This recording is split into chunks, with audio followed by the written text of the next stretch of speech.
서울 여의도 리허설 스튜디오의 공기는 여느 때처럼 뜨겁게 달아올랐다.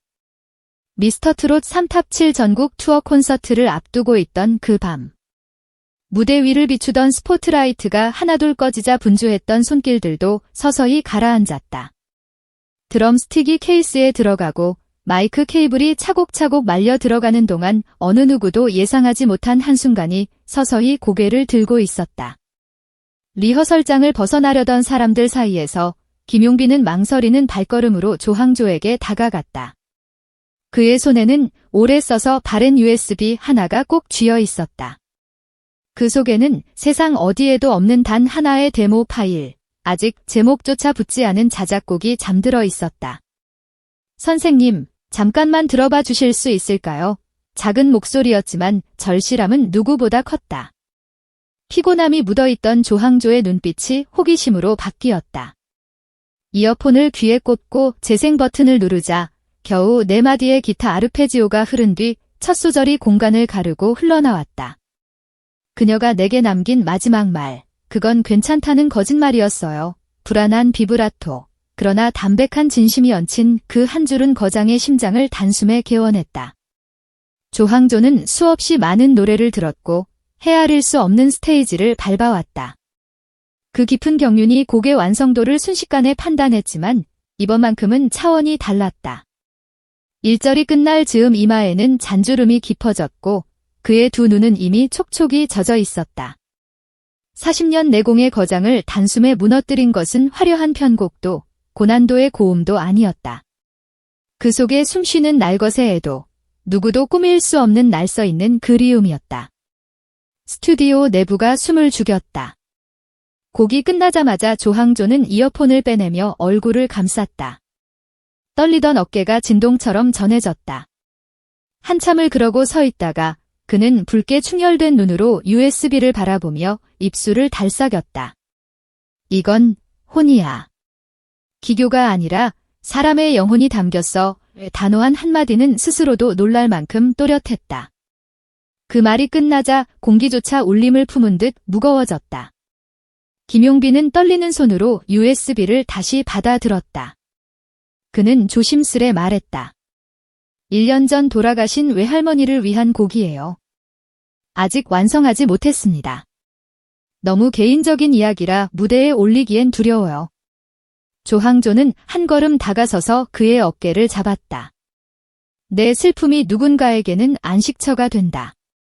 이 노래는 너 혼자만의 것이 아니야. 그 말은 위로였고 동시에 계시였다. 그러나 완성되지 않은 노래가 가진 재앙 같은 아름다움은 이내 인터넷을 타고 퍼졌다. 다음 날 스태프 중 한 명이 올린 사진 한 장이 팬 커뮤니티를 들썩이게 했다.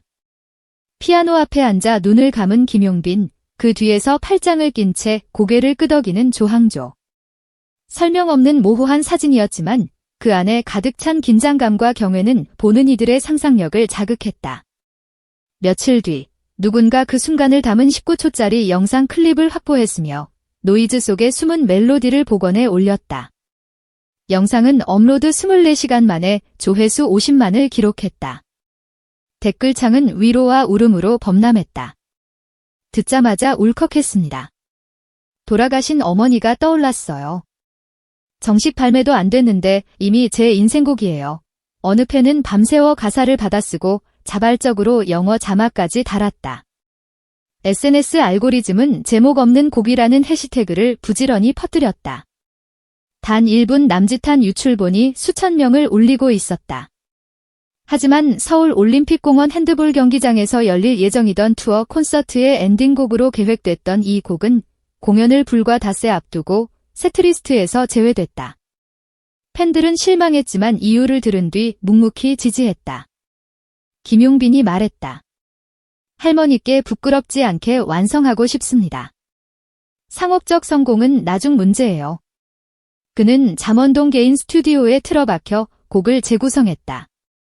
당대 최고의 새 작곡가에게 조언을 구했고 현악 사운드를 더해 3절로 확장했다. 가사도 뜯어고쳐 서사를 살찌웠다. 그동안 조항조는 라디오 조항조의 음악다방에서 공개적인 지지를 보냈다. 여러분, 제가 평생 잊지 못할 곡을 들었습니다. 아직 세상에 나오지 않았지만 반드시 언젠가 여러분을 울릴 곡입니다. 그의 멘트는 실시간 검색어 1위에 올랐고 다시 보기 영상은 순식간에 120만 뷰를 돌파했다. 대중의 기대와 궁금증은 증폭됐지만 정작 당사자는 입을 다물었다. 그는 오로지 완성만을 생각하며 시간을 깎아냈다. 팬들은 기다림을 견디며 스스로 콘텐츠를 창조했다. 누군가는 제목 없는 곡으로 뮤직비디오 콘셉트를 제작해 공유했고 누군가는 합창 편곡을 만들어 온라인 합주에 도전했다. 커뮤니티마다 유출된 한 줄 가사를 서로 다른 화자로 해석하며 새로운 이야기를 붙여나갔다. 그 과정에서 김용빈이 어린 시절 할머니 손을 잡고 동네 노래자랑에 나갔다는 일화, 부모님 없이 자라던 불안한 유년을 노래로 달랬다는 인터뷰 등이 재조명됐다. 그는 어느새 트로트라는 장르를 넘어 이야기를 전달하는 예술가로 불리기 시작했다. 하루는 조항조가 손글씨 쪽지 한 장을 건넸다. 노래는 결국 사람을 위로해야 한다. 내 진심이 그 목적을 이해했으니 두려워 말고 기다려라. 나는 내 노래가 완성되기를 하염없이 기다릴 것이다. 이 한 장의 쪽지가 온라인에 퍼졌고 사람들은 거장의 필체에서 뭉클한 각오를 읽었다. 팬카페는 쪽지 이미지를 프로필로 지정하며 기다림 챌린지를 시작했다. 발매 전날까지 1일 카운트다운을 하며 서로를 독려하자는 움직임이었다. 4월 27일 공연장 앞에는 새벽부터 장사진이 이어졌다. 공식 MD 부스는 열리지 않았지만 팬들은 자발적으로 제작한 응원 배너와 스티커를 나눠주었다. 세트리스트에서 제외됐다는 공지가 있었음에도 모두는 어딘가에서 기적을 기대하는 눈빛이었다. 드디어 공연이 시작되자 화려한 무대가 이어졌다. 슬픔보다 열정이 가득한 트로트 한마당, 객석은 일제히 떼창으로 응답했다. 그런데 엔딩을 10분 남겨두고 갑자기 스크린이 꺼지고 조명이 어둠을 드리웠다. 잠시만요. 무대 중앙에선 김용빈의 목소리가 울렸다. 그는 떨리는 손으로 마이크를 잡았다. 오늘 여러분께 들려드리고 싶은 노래가 있습니다. 관객석은 술렁였고 일부 팬은 이미 울음을 참지 못했다. 조항조가 걸어나와 기타를 메고 자리했다. 아무런 미리 보기 영상도 없이 첫 코드가 울리는 그 순간 공연장은 숨을 죽였다. 그것은 여기 있던 모든 이가 동시에 목격한 기적의 시작이었다. 첫 소절이 흐르자 객석 곳곳에서 한숨 같은 탄성이 새어나왔다. 어둠 속 휴대폰 불빛이 별처럼 반짝였다. 1절이 끝났을 때 김용빈의 목소리는 떨렸지만 확신에 차 있었다. 2절이 시작되자 조항조의 기타 스트로크가 더해졌고 곡은 더욱 단단해졌다. 화면에는 어떤 영상도 없이 가사 한 줄 한 줄만 흰 글씨로 뜨고 사라졌다. 그것이 오히려 상상력을 자극했다. 3절 마지막 고음이 터지자 객석에서는 우레 같은 기립박수가 쏟아졌다. 노래가 끝나기도 전에 관객들은 눈물을 훔쳤다. 무대가 암전되자 모든 조명이 다시 켜졌을 때 첫 번째로 보인 것은 조항조의 눈물 얼룩진 미소였다. 김용빈은 마이크를 들고 깊게 고개를 숙였다. 이 노래의 이름은 아직 없습니다. 하지만 오늘부로 할머니와 여러분에게 바칩니다. 객석은 다시 한번 들끓었다. 공연 후 SNS에는 제목 없는 곡 콘서트 실황이라는 해시태그가 무려 200만 건 이상 올라왔다.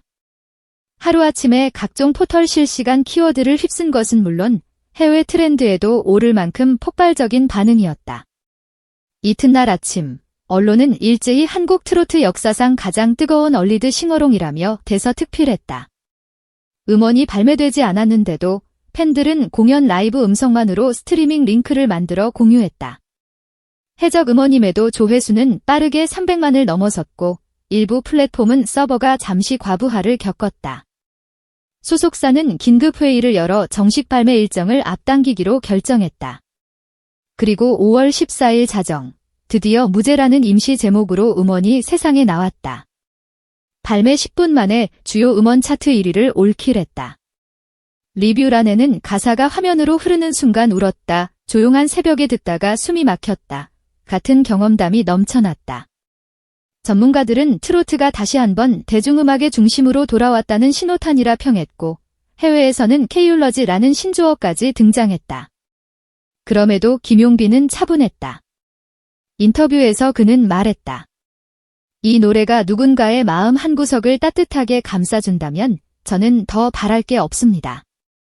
조항조는 옆에서 흐뭇하게 웃으며 덧붙였다.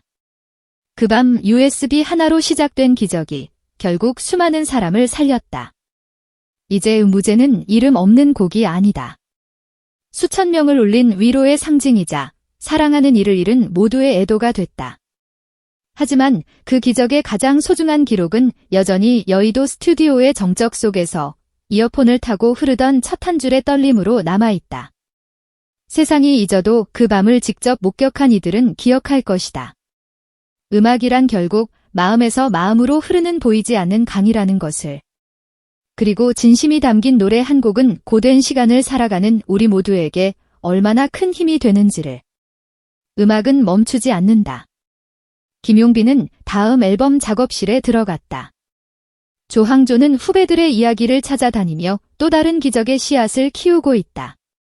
무제로 위로받은 누군가는 자신의 상처를 노래로 쓰기 시작했으며 또 다른 누군가는 삶이 버거운 타인에게 그 노래를 조용히 건넨다. 그렇게 사랑과 위로는 파도처럼 번져간다. 언젠가 또 다른 밤, 또 다른 USB 속에서 새로운 혼이 깨어나 세상을 울릴 것을 우리는 안다. 그리고 그날 모두는 다시 한번 확인하리라. 음악은 단순한 소리가 아니라 살아있는 마음의 기록이라는 사실을.